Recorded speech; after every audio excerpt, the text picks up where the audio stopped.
కాకినాడ రామారావుపేటలో గల శ్రీ లక్ష్మీ గణపతి స్వామివారి ఆలయంలో గణపతి నవరాత్రి మహోత్సవాలు ఘనంగా నిర్వహించారు. ఉత్సవాల ముగింపును పురస్కరించుకుని స్వామివారికి నైవేద్యంగా ఉంచిన లడ్డు ప్రసాదం వేలం కార్యక్రమం జరిగింది. పెద్ద సంఖ్యలో నగర ప్రముఖులు వేలంలో పాల్గొని ఒకరితో ఒకరు పోటీ పడ్డారు. ఈ పోటీలో స్థానిక పెద్దలు దంగెటి నరసింహమూర్తి 63,000 రూపాయలకు లడ్డు ప్రసాదం దక్కించుకున్నారు. ఈ సందర్భంగా ఆలయ కమిటీ సభ్యులకు దంగెటి నరసింహమూర్తి 63,000 రూపాయలు అందించారు. ఆలయ కమిటీ సభ్యులు నరసింహమూర్తిని శాలువాలు కప్పి ఘనంగా సత్కరించి లడ్డు అందించారు. నరసింహమూర్తి ఊరేగింపుగా స్వామివారి అన్నదానం నిమిత్తం ఇవ్వల రామకృష్ణమూర్తి 50,000, సిద్ధాబత్తుల సాయివార ప్రసాద్ 25,000, మీసాల సునీత మాధవరావు దంపతుల సుభద్ర క్లినిక్ అధినేత డాక్టర్ శ్రీరాముల నాయుడు 16,000, తాండవ కృష్ణ 15,000 విరాళం అందించారు. ఈ సందర్భంగా ఆలయ కమిటీ సభ్యులు మాట్లాడుతూ స్వామివారి ఉత్సవాలకు అన్నదాన కార్యక్రమానికి సహాయ సహకారాలు అందించిన ప్రతి ఒక్కరికి కృతజ్ఞతలు తెలిపారు. కార్యక్రమంలో అడబాల శ్రీనివాసరావు, మేళం తాండవ కృష్ణ, అడబాల స్వామి, కారపు సూరిబాబు, తోరోతి శివ, వెల్లూరి ఆనంద్, ఎస్ భాస్కర్, రాజేంద్ర, బాబ్జీ, అశోక్, ఖాజా తదితరులు పాల్గొన్నారు. లక్ష్మీ గణపతి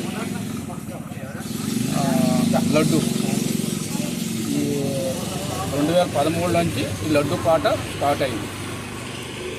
2015, 16, 17 వరుసగా నేనే పాడాను. మళ్ళీ 7 సంవత్సరాల తర్వాత విఘ్నేశ్వరు కరుణించి నాకు ఈ అవకాశం ఇచ్చేది. ఈరోజు నేను పాడుతున్నాను. విఘ్నేశ్వరుని నూతిలోంచి స్వయంగా వచ్చి బయటకు వచ్చిన విఘ్నేశ్వరుని మేము ప్రతిష్ఠించాం. మా పూర్వీకులు ఈ యొక్క నీళ్ళు గురించి మాకు చెప్పింది ఏంటంటే, ఈ నూతిలో నీళ్లు ఈ గ్రామం అంతా కూడా నీళ్లు తాగేవారు.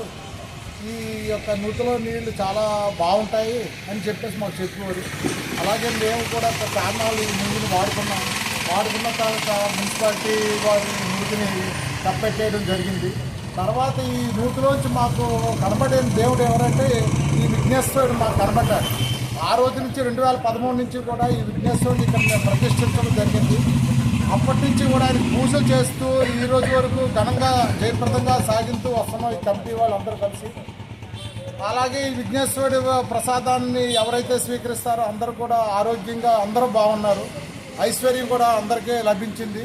ఈ పేటలో కానీ పొరుగు పేటలో కానీ అందరూ కూడా చాలా బాగా ఉంటున్నారు.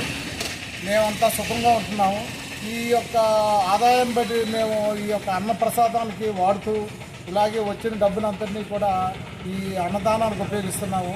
భక్తులు కూడా దీన్ని బాగా సహకరిస్తున్నారు. అందరూ కూడా సుఖంగా ఉన్నారు.